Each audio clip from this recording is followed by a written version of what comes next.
Hey Chris, brother how's you? क्या चल रहा है फिलहाल? सब ठीक? हे यार श्रीनिवास, लॉन्ग टाइम यार, नो सी। मैं ठीक हूँ भाई, तुम कैसे हो यार? I am all fine Chris भाई, going well. Studies studies and studies these days, don't have time even to look here and there. What's up? How's your studies are going on? Hope you are rocking as always. अरे नहीं रे श्रीनिवास, फटी पड़ी है यहाँ पे। बहुत सारा काम बाकी है एग्ज़ाम का, बहुत सारे टॉपिक्स भी कवर करने हैं। हालत होगी इस बार, but still would manage it as always. जैसे हमारे 8 ओवर्स कप में जैसे मैनेज कर लेते थे, सेम वैसे ही। That was good one Chris भाई। After all, sports provides us ample amount of ability to fight back in any condition. Amazing. ये श्रीनिवास, बोलो क्या काम था तुम्हारा? I should not waste your time. Everyone is busy in preparation of exams. So yes, that is how it goes. How can I help you, lad? Please tell me everything. अरे कुछ नहीं रे क्रिस भाई, physics के वो moment of equilibrium के 2 chapters कुछ समझ में नहीं आ रहे हैं हमारे बुक से। बहुत टेढ़े चैप्टर्स हैं वो, उनके सम्स क्रैक करना भी आसान नहीं है। अय्यर सर ने अच्छे से पढ़ाया था ये टॉपिक, लेकिन मैं अटेंड नहीं कर पाया था उस वक्त, क्योंकि 3 दिन तक मैं बीमार हो गया था हमारे प्रैक्टिस गेम्स के बाद। इसलिए कोई नोट्स या फिर कोई अल्टरनेट बुक होगी क्या वो टॉपिक्स प्रिपेयर करने के लिए? अगर होंगे तो प्लीज़ बता देना भाई, बहुत परेशान करके रखा है उन 2 टॉपिक्स ने। अरे वो टॉपिक्स, उन 2 टॉपिक्स ने तो हर किसी को परेशान करके रखा है आज तक। अय्यर सर लेकिन बहुत अच्छा पढ़ाते हैं वो, लेकिन उसका आंसर लिखना, वो भी डायग्राम्स एंड सम के साथ, बहुत क्रिटिकल और टाइम कंज्यूमिंग है रे श्रीनिवास। फिर भी लास्ट ईयर हमने उसके नोट्स निकाले थे। शायद इस बार कीर्ति या माधुरी आई थी मुझसे वो नोट्स मांगने, मैंने उन्हें तो वो दे दिए हैं, वो भी 10 दिन पहले। अगर वो तुम्हें मिले कैंपस में तो ले लेना भाई उनसे, सब कवर होता है उसमें। आंसर फॉर्मेट के साथ साथ डायग्राम्स और सम्स सभी कवर होते हैं उसमें। हमने लास्ट ईयर एक दूसरे बुक से निकाले थे वो। बट क्रिस भाई, कीर्ति और माधुरी तो अब सीधा ट्रेडिशनल डे के दिन आएंगे, वो तो परसों है। मेरा आज का और कल का दिन निकल जाएगा खामखा। कुछ मिलेगा इसलिए मैं आज आया था कॉलेज में। If I don't get them today, then my whole day would be wasted unnecessarily भाई। कुछ और रास्ता है क्या इसमें? तो प्लीज़ बताना मुझे। Well Srinivas, you can plan other subject study in this 2 days and shall call Kirti or Madhuri for those notes. This way you can sort it out this issue. Or if you are totally aligned with physics subject in these days, then Srinivas, yes, there is one way to sort it out. You simply go to the library and find B.C. Kure author's Physics Mechanism book. In this, those 2 topics are well covered. You can get that answer format, easily drawn diagrams, and some solution in it. Last year when we faced this issue, we then went to our seniors, and they too conveyed us that rather than depending on any kind of notes, simply refer this B.C. Kure's Physics Mechanism book. तुम फिर वो 2 topics बहुत आसानी से समझकर उसके answers exam में लिख सकते हो।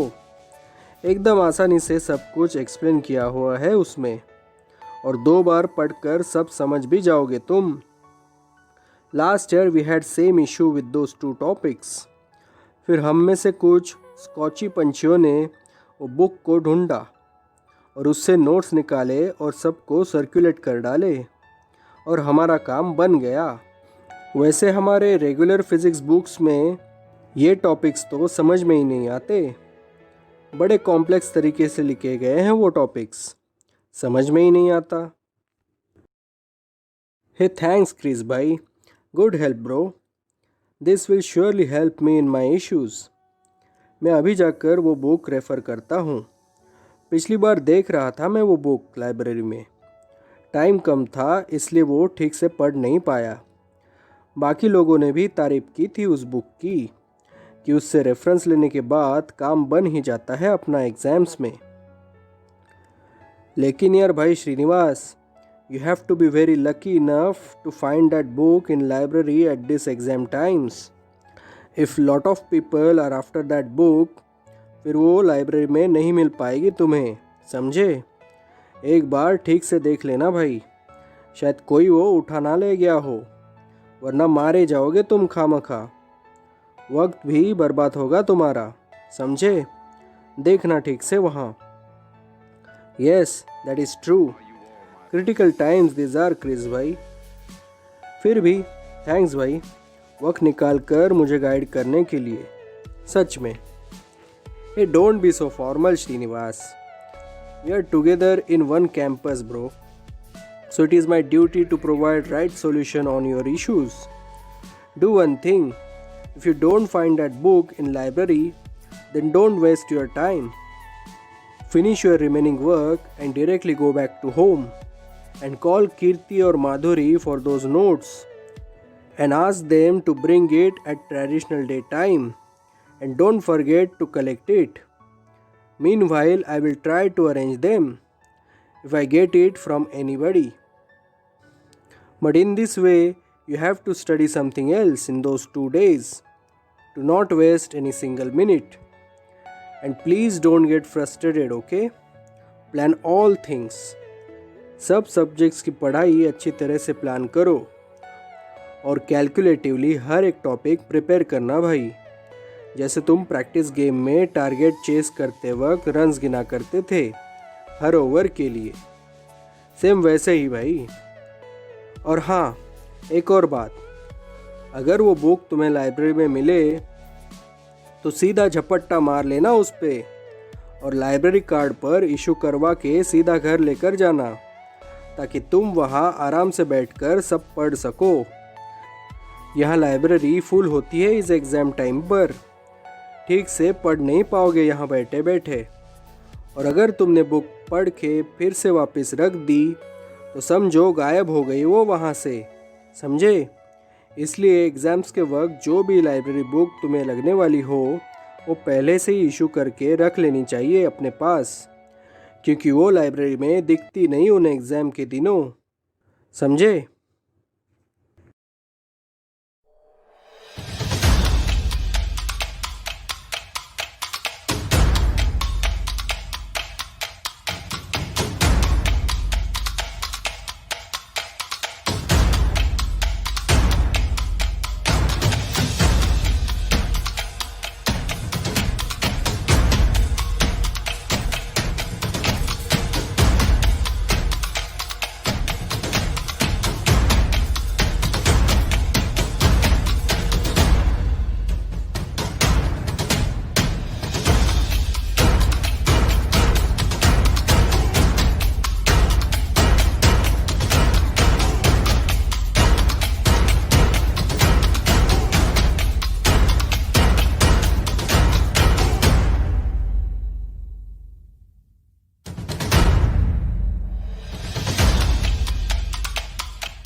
हाँ क्रिस भाई, rightly said.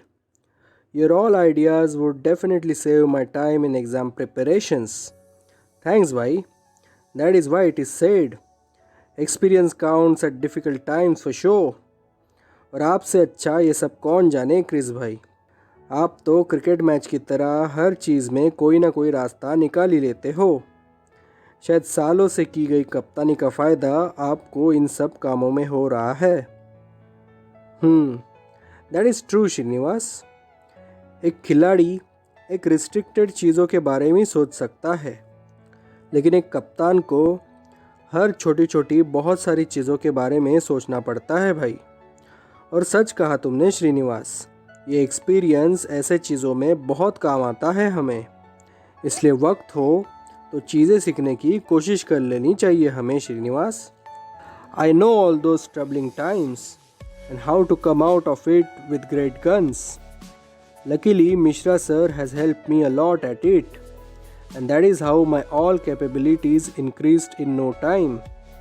हमें एक जगह पर खड़ा रहकर नहीं चलेगा, कुछ ना कुछ अल्टरनेट दिमाग लगाकर वहाँ से निकल कर आगे बढ़ना पड़ता है श्रीनिवास। इसलिए दिमाग में बहुत सारी पॉसिबिलिटीज़ को सोचना ज़रूरी होता है, जिससे हमारा आगे का काम आसानी से बन सके। बस फिर क्या, कोई भी मुश्किल तुम्हें हरा नहीं पाएगी श्रीनिवास, याद रखना ये बात। ट्रू वर्ड्स क्रिस भाई, true words. Thank you for guiding me in big ways. मैं ये बातें हमेशा याद रखूँगा ज़रूर। बाय द वे क्रिस भाई, ये लाइब्रेरी बुक्स एग्ज़ाम के लिए काम में आ सकते हैं ठीक तरह से पैटर्न को संभालते हुए? क्या ये आंसर्स काउंट होंगे पेपर चेकिंग के वक्त? क्या इसमें फ़ायदा हो सकता है हमें? यस श्रीनिवास, क्यों नहीं। But yes, we have certain specific formats of answers, so we have to stick with it. लेकिन हम एक काम कर सकते हैं, उन सिलेक्टेड बुक में से हम नोट्स, डायग्राम्स, सम्स अलग अलग निकाल सकते हैं अपने अपने नोट्स के ज़रिए। फिर क्या, अपने आंसर्स फॉर्मेट के हिसाब से हमें उसे रीअरेंज करवाना होगा। बस काम आसानी से हो जाता है। ये जो हम सब हर साल सीनियर से नोट्स जो लेते हैं, ये सब वही तो है। कभी किसी सीनियर ने बैठकर पूरी मेहनत से ये सब नोट्स बनाने का काम किया और आगे वो नोट्स सर्कुलेट होते गए नीचे के क्लासेस में, वो भी हर साल। इससे जो सही आंसर पैटर्न हम चाहते थे वो हमें मिलता रहा। किसी ने तो ये प्रोफेसर से भी चेक करवा कर देख लिया है, वो भी इन नोट्स को मानते हैं एग्ज़ाम्स के मायनों से श्रीनिवास। इसलिए तो हर कोई इन पर इतना ट्रस्ट करता है कैंपस में।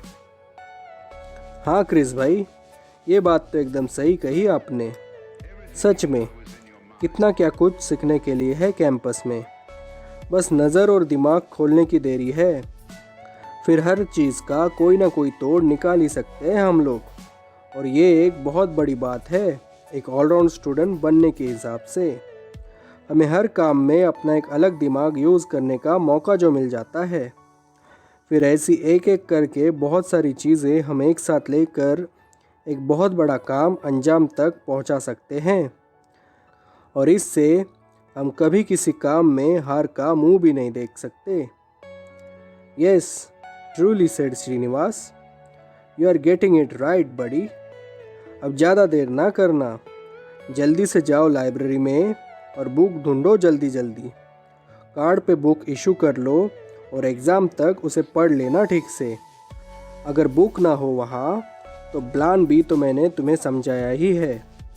चल then, bye Srinivas, bye Chris भाई, and thanks for all help.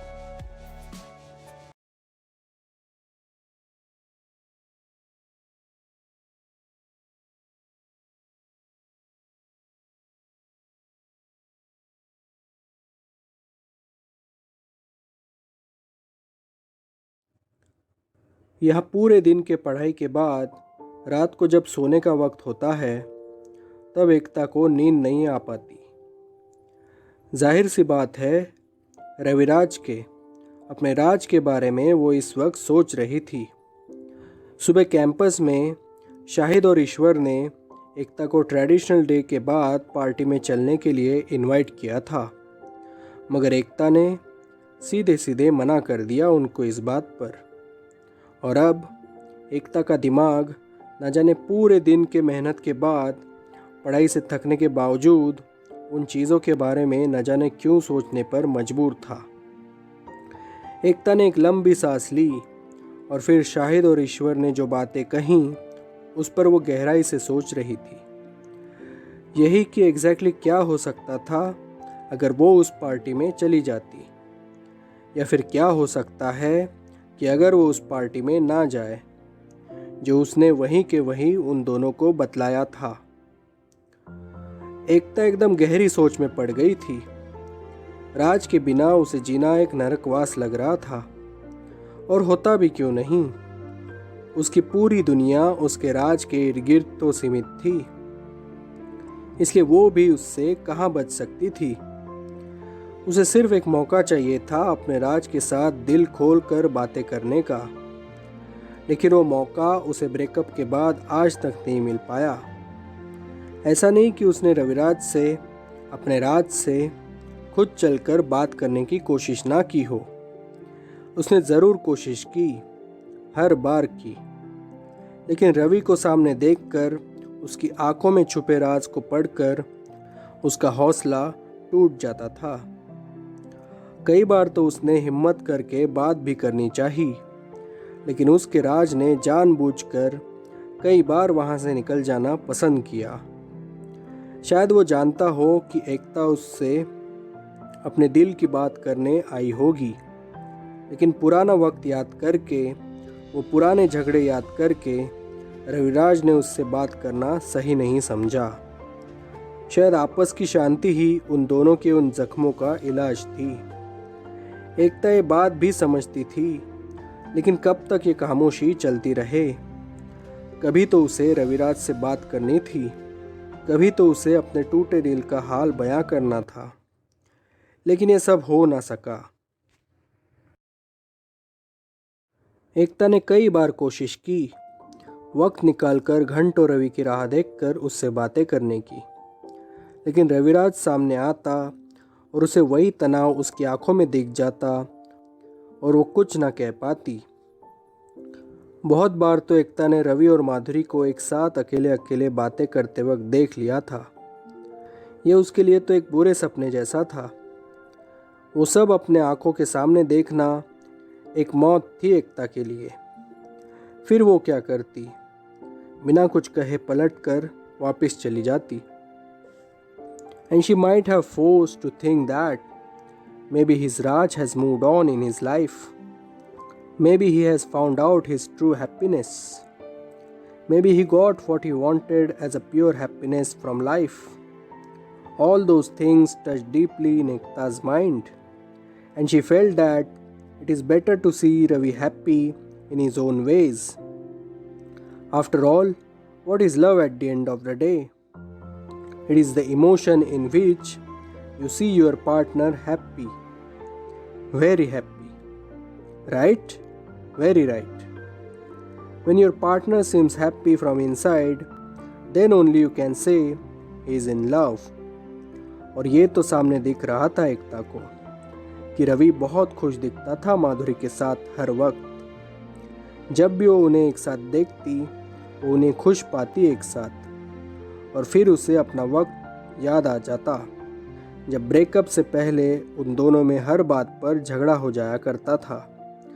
वो सब झगड़े इतने आगे बढ़ चुके थे कि उन दोनों की मुस्कान ही कहीं खो चुकी थी। और आज जब एकता इन्हें एक साथ देखती है, माधुरी और रविराज को, तो उनकी वो मुस्कुराहट, उनका वो हंसना देखकर उनकी खुशी का एहसास उसे हो रहा था। उससे भी हटके रवि की खुशी उसे सामने दिख रही थी।